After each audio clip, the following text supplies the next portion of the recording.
Welcome to মৌলিক study. মৌলিক স্টাডিতে তোমাদের সবাইকে স্বাগত। আজকে 6 এপ্রিল 2024-এর কারেন্ট অ্যাফেয়ার্সের ইম্পর্টেন্ট প্রশ্ন নিয়ে চলে এলাম। চলো শুরু করা যাক। 1 নম্বর প্রশ্ন, সম্প্রতি কবে জাতীয় সমুদ্র দিবস বা ন্যাশনাল ম্যারিটাইম ডে 2024 পালিত হলো? এটা 5 এপ্রিল পালন করা হলো। এটি এমন একটি দিন যা দেশের আন্তর্জাতিক বাণিজ্য ও অর্থনৈতিক প্রবৃদ্ধির সমুদ্র সেক্টরের গুরুত্বকে স্বীকৃতি দেওয়ার জন্য পালন করা হয়। এই দিন ভারতের সামুদ্রিক ইতিহাসে একটি উল্লেখযোগ্য মাইল ফলক। 1919 সালে 5 এপ্রিল প্রথম ভারতীয় বাণিজ্যিক জাহাজ SS লয়ালিটি সমুদ্রপথে ব্রিটিশদের একচেটিয়া আধিপত্য ভেঙে যুক্তরাজ্যের উদ্দেশ্যে যাত্রা শুরু করেছিল। তো এবছরের থিম হচ্ছে 24 সালে navigating the future safety first. পরের প্রশ্ন 2 নাম্বার, সম্প্রতি কবে আন্তর্জাতিক বিবেক দিবস বা ইন্টারন্যাশনাল ডে অফ কনসায়েন্স পালিত হলো? এটাও 5 এপ্রিল পালন করা হলো। প্রতি বছর 5 এপ্রিল আন্তর্জাতিক বিবেক দিবস পালন করা হয়। এই দিনটি মানুষকে আত্মদর্শন করতে, তাদের বিবেককে অনুসরণ করতে এবং সঠিক কাজটি করতে স্মরণ করিয়ে দেওয়ার জন্য পালন করা হয়। প্রথম আন্তর্জাতিক বিবেক দিবসটি 2020 সালে জাতিসংঘের সাধারণ পরিষদ দ্বারা স্মরণ করা হয়েছিল। 2024 সালে জাতিসংঘ পঞ্চম আন্তর্জাতিক বিবেক দিবস এটা উদযাপন করবে। তো এবছরের থিম হচ্ছে promoting a cultural of peace with love and conscience. পরের প্রশ্ন 3 নাম্বার, সম্প্রতি কে federation of Indian micro and small and medium এন্টারপ্রাইজের সভাপতি নির্বাচিত হয়েছেন? এটা হচ্ছে সন্দীপ জৈন। সন্দীপ জৈন একজন অটো কম্পোনেন্ট প্রস্তুতকারক এবং IIT কানপুরের প্রাক্তন ছাত্র। তিনি 2024-25 সালের জন্য federation of Indian micro and small medium enterprise অর্থাৎ FISMEর সভাপতি নির্বাচিত হয়েছেন। তিনি আহমেদাবাদ এবং সুরাটের রঞ্জক এবং রাসায়নিক প্রস্তুতকারক প্রশান্ত প্যাটেলের কাছ থেকে এই দায়িত্ব গ্রহণ করেছেন। তিনি এর আগে FISME এর ভাইস প্রেসিডেন্ট হিসেবে দায়িত্ব পালন করেছিলেন। পরের প্রশ্ন 4 নাম্বার, সম্প্রতি কে টাটা ইন্টারন্যাশনালের MD হিসেবে নিযুক্ত হয়েছেন? এটা হচ্ছে রাজীব সিঙ্গাল। টাটা গ্রুপের গ্লোবাল ট্রেডিং এবং ডিস্ট্রিবিউশন শাখা টাটা ইন্টারন্যাশনাল রাজীব সিঙ্গালকে তার নতুন ব্যবস্থাপক পরিচালক বা ম্যানেজিং ডিরেক্টর হিসেবে নিয়োগ করেছে। নতুন পদে তার নিয়োগ 1 এপ্রিল 2024 থেকে কার্যকর হয়েছে এবং তিনি আনন্দ সেনের স্থলাভিষিক্ত হয়েছেন। পরের প্রশ্ন 5 নাম্বার, সম্প্রতি ভারতের নির্বাচন কমিশন যুবকদের ভোট দিতে উৎসাহ দেওয়ার জন্য কার সাথে চুক্তিবদ্ধ হয়েছে? এটা হচ্ছে আয়ুষ্মান খুরানা। ভারতের নির্বাচন কমিশন আসন্ন লোকসভা নির্বাচনে যুবকদের তাদের ভোটাধিকার প্রয়োগ করতে উৎসাহিত করার জন্য জনপ্রিয় অভিনেতা আয়ুষ্মান খুরানাকে তাদের সাথে যুক্ত করেছে। 39 বছর বয়সী এই অভিনেতা প্রচার অভিযানে ECI-এর প্রচার অভিযানে অংশ নেবে এবং সেখানে তার বিভিন্ন ভিডিও দেখানো হবে। ECI election commission of India 25 জানুয়ারি 1950 প্রতিষ্ঠা হয়েছিল, আর এই 25 জানুয়ারি কিন্তু ভোটার দিবসও পালন করা হয়। এর সদর দপ্তর নয়াদিল্লি, আর প্রধান নির্বাচন কমিশনার হচ্ছে রাজীব কুমার। পরের প্রশ্ন 6 নাম্বার, সম্প্রতি কোন ব্যক্তি ন্যাশনাল ফেম অ্যাওয়ার্ড 2024-এ সম্মানিত হয়েছেন? এটা হচ্ছে ডক্টর কার্তিক কোম্মুরি। ডক্টর কার্তিক কোম্মুরি তার ব্যতিক্রমী রোগীর যত্ন এবং অর্থোডন্টিক এবং ডেন্টিস্ট্রিতে সমসাময়িক অনুশীলনের জন্য প্রতিশ্রুতির জন্য তিনি বিখ্যাত। তার প্রচেষ্টার স্বীকৃতিস্বরূপ ডক্টর কোম্মুরি মুম্বাইয়ের দ্য ক্লাবে অনুষ্ঠিত ন্যাশনাল ফেম অ্যাওয়ার্ড 2024-এ বিদেশি ডেন্টাল স্পেশালিস্ট এর উপাধিতে ভূষিত হয়েছেন এবং সেই অনুষ্ঠানে প্রধান অতিথি ছিল দিয়া মির্জা। ন্যাশনাল ফেম অ্যাওয়ার্ড এটা হচ্ছে ব্র্যান্ডস ইম্প্যাক্টের একটি উদ্যোগ যার লক্ষ্য ব্যতিক্রমী ব্যক্তি এবং সংস্থাগুলিকে স্বীকৃতি দেওয়া যারা খ্যাতি এবং দেশব্যাপী জনপ্রিয়তা অর্জন করেছে। এই ফেম অ্যাওয়ার্ড এর আগে গহর খান, উদিত নারায়ণ, অলকা ইয়াগনিক, রাহুল দেব, জায়েদ খান, জেনিফার উইঙ্গেট সহ বিভিন্ন ব্যক্তিরা বা বিভিন্ন সেলিব্রিটি ব্যক্তিরা পেয়েছেন। পরের প্রশ্ন 7 নাম্বার, সম্প্রতি কোন ব্যাংক মহিলাদের জন্য স্বাস্থ্যসেবা ঋণ এবং সঞ্চয় অ্যাকাউন্ট চালু করেছে? এটা হচ্ছে কানাড়া ব্যাংক করেছে। মহিলাদের জন্য স্বাস্থ্যসেবার অ্যাক্সেস যোগ্যতা এবং আর্থিক ক্ষমতায়নের জন্য কানাড়া ব্যাংক দুটি উদ্ভাবনী আর্থিক পণ্য চালু করেছে। সেখানে 1 নম্বর আছে কানাড়া নিরাময় স্বাস্থ্যসেবা ঋণ, মানে হাসপাতালে ভর্তির খরচ কভার করবে স্বাস্থ্যসেবা বিমা দাবির ঘাটতিগুলি মোকাবিলার জন্য।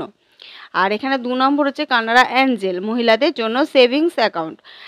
ক্যান্সার যত্ন নীতির মতো অন্যান্য বৈশিষ্ট্য সহ মহিলাদের জন্য বিশেষভাবে এটি তৈরি। মেয়াদি আমানত, পণ্যের বিপরীতে পূর্ব অনুমোদিত ব্যক্তিগত ঋণ, অনলাইন ঋণ এগুলো অফার করবে। কানাড়া ব্যাংক এটা হচ্ছে ভারতের ব্যাঙ্গালোরে অবস্থিত একটি পাবলিক সেক্টর ব্যাংক।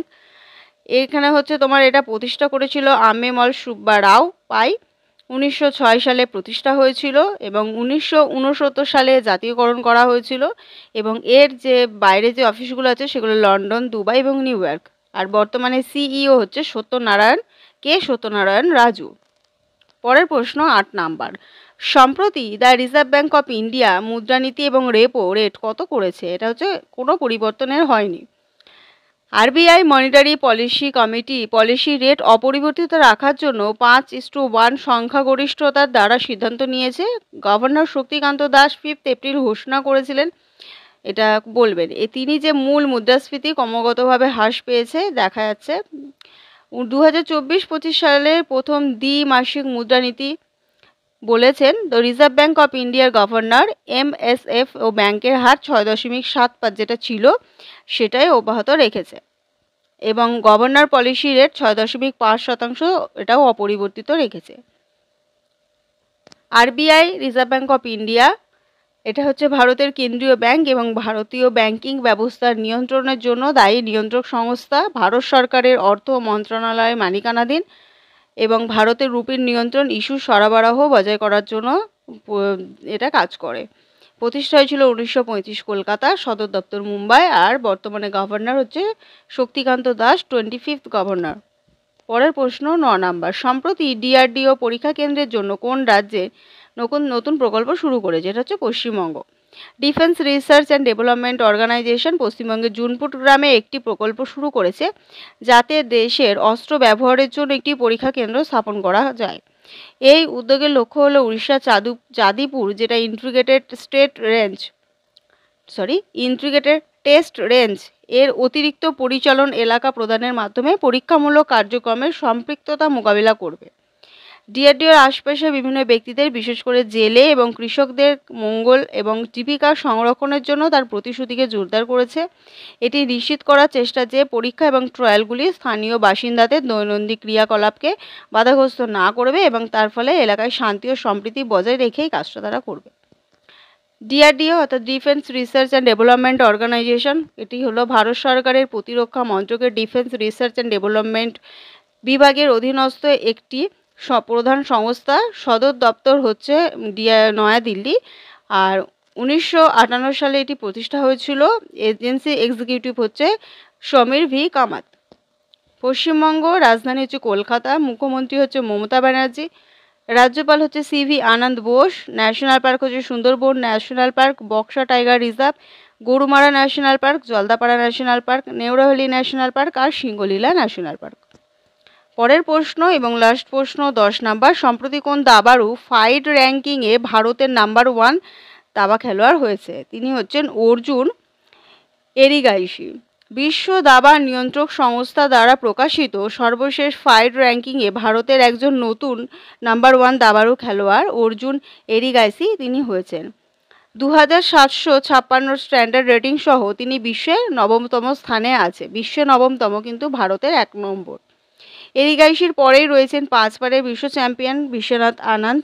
তিনি ফাইডের তালিকায় 2য় স্থান অধিকারী ভারতীয়। 21 বছর বয়সী এরিগাইশি 5তম সেনজেন দাবা মাস্টার্স বুন্দেলস্কিয়ার 8 পয়েন্ট সংগ্রহ করেছে এবং তালিকায় 9ম স্থানে গেছে। এবং এই ফাইডের চ্যাট অনুযায়ী 14তম স্থানে গুকেশ আছে আর 1 নম্বর স্থানে হচ্ছে ম্যাগনাস কার্লসেন আছে। তিনি 2830 রেটিং নিয়ে শীর্ষে আছে। ফাইড অর্থাৎ আন্তর্জাতিক দাবা ফেডারেশন বা বিশ্ব দাবা ফেডারেশন এটা একটি ফরাসি সংক্ষিপ্ত নাম। সুইজারল্যান্ডে অবস্থিত আন্তর্জাতিক সংস্থা যা বিভিন্ন জাতীয় দাবা ফেডারেশনকে সংযুক্ত করে এবং আন্তর্জাতিক দাবা প্রতিযোগিতার নিয়ন্ত্রক সংস্থা হিসেবে কাজ করে।